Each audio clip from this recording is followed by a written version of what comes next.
Hello and welcome to this week's MotorZen news. On this show, we're talking about fake brake pads. We're talking about Ford wanting all cars in Europe to be 100% electric by 2035. Prodrive and Subaru are back in business again. 135 million paid for a classic Mercedes. Rain Automotive and Wellness for transmissions. BMW Munich 100 years old. Insignia is no more, and Shell with their EV charging network.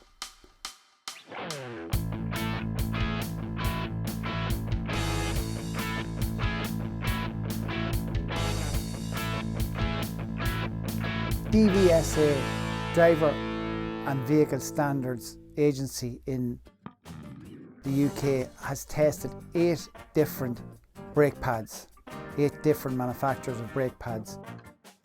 They're supposed to meet a standard, the standard's called R90, and they're supposed to come within 15%, plus or minus 15% of that standard. 3 out of the 8 sets of brake pads didn't make the standard. 3 out of the 8 sets have failed. They also failed on their approval documents, and on their labelling was found to be false also. So we haven't been told what the name of the brands are. All that's happened is the DBSA has withdrawn them from the market. So it's something to be aware of, in that there clearly are false or counterfeit products out there. So it's something that probably it's no harm to build a relationship with the better brands to know that you're more guaranteed of the quality of the product. Ford has joined an appeal to the EU. And in that appeal, Ford are asking the EU to make that every new vehicle sold by 2035 must be 100% electric. So Ford is asking the EU to have a law that every single car sold from 2035 on to be electric. It joined with 27 other companies to try and encourage the EU to make this decision. The EU will make the decision by June of this year, and is expected to become law from the autumn. So interesting that you have such a big brand like Ford actually saying we want everything to be. We want you to make it law that everything's electric by 2035. Prodrive is the company that was synonymous with Subaru in the 90s and into the noughties. They've announced that they're revealing something special with Subaru on the 25th of May. Now that coincides with being the 25th anniversary of the last title that Prodrive won with Subaru in 1997. They won 3 consecutive World Manufacturers Championships up to 1997, and they believe that there's going to be some special commemorative vehicle produced or manufactured by Prodrive.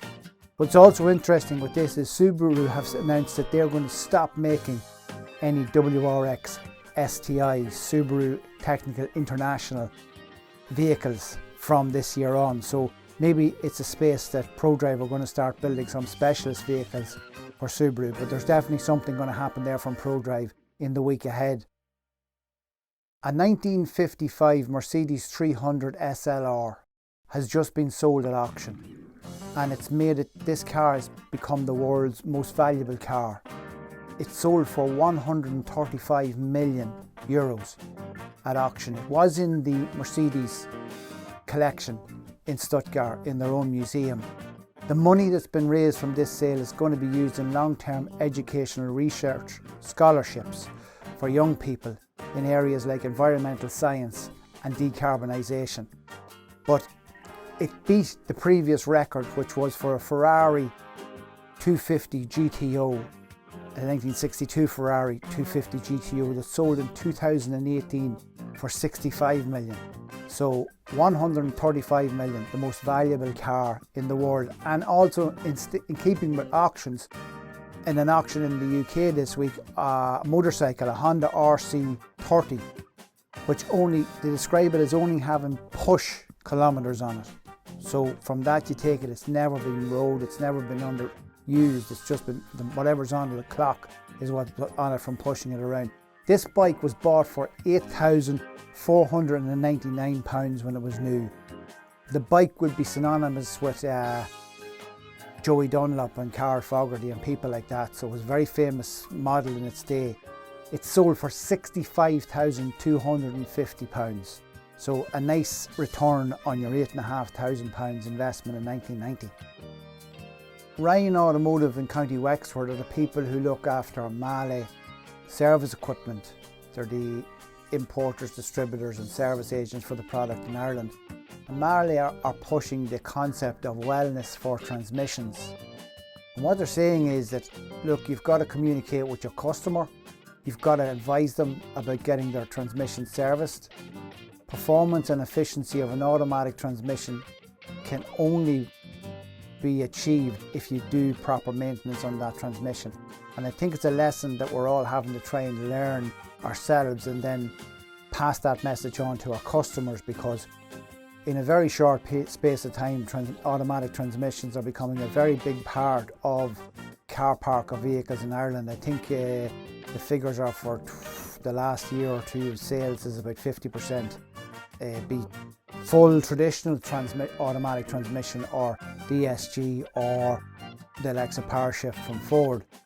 But we're going to have to start to inform our customers that these transmissions need maintenance, they need oil services.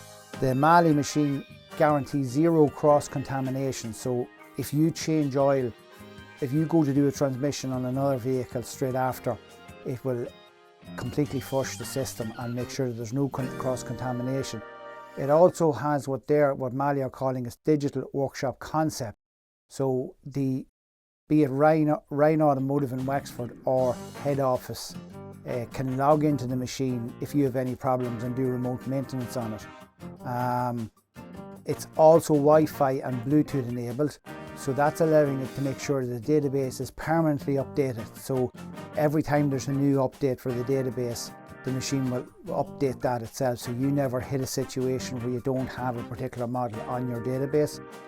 It incorporates a network printer, so that means that if you've got a network printer in the workshop, it will wirelessly link to that, so you can print off that report to hand it to your customer, or it can send that report directly from the machine in the form of an email to your customer also. BMW's plant in Munich is celebrating its 100-year-old birthday as we speak. 1922, it started producing aircraft engines and motorcycles. And then in 1952, it started to produce cars. Some of the first cars was things like the BMW Stella, their small little car that BMW produced at the very start of the production. The same plant is responsible for the M3, and it's also responsible for the i3, the first of the BMW electric range. It's been producing the 3 Series since 1975 at this plant. It produces 900 cars per day, and by the end of next year, every second vehicle that comes off that line will be EV. So if you look at the history of this plant, it's gone from aircraft engines to motorcycles to fairly basic cars when BMW started manufacturing, to probably some of the finest performance cars ever known to man in products like the M3, and now it's going to EV. So a very interesting history in those 100 years. Vauxhall Insignia is no more. I hear you cry. How can this happen? Everybody's such a big fan of the Insignia. Not. Well, the Vauxhall have announced that they're taking the last orders for the Insignia, and they will deliver the last of them in the autumn. So Vauxhall Insignia will cease production then by the end of the year. Strange one, they're saying that they're going to continue to produce the vehicle under the Opel brand, but Vauxhall in the UK are saying that they are going to be completely electric by 2028. But we know that's very easily achievable now because they're part of the Stellantis group, so they've got all that Peugeot Citroën electric technology that they're going to be using in the future as well. Shell has joined forces with ABB, and they're rolling out what they're calling Terra 360, the world's fastest all-in-one electric charging stations. Shell are saying they're going to roll out 200 of these across Germany in the next 12 months. And Shell's aim is to be a leader in EV charging. And the other thing that's interesting about this is that the electricity that's been used in these EV charging stations is 100% renewable. So fairly high standards been achieved there by Shell in terms of the performance of the charge units and the fact that it's renewable electricity they're using, all coming from what was seen as a traditional oil company. They're saying that they're going to continue to roll this concept out across all the other countries in Europe in the years ahead. If you could, please, could you like, comment and subscribe for us? And the bell icon is here or here or here or here. And thanks for watching and see you next time.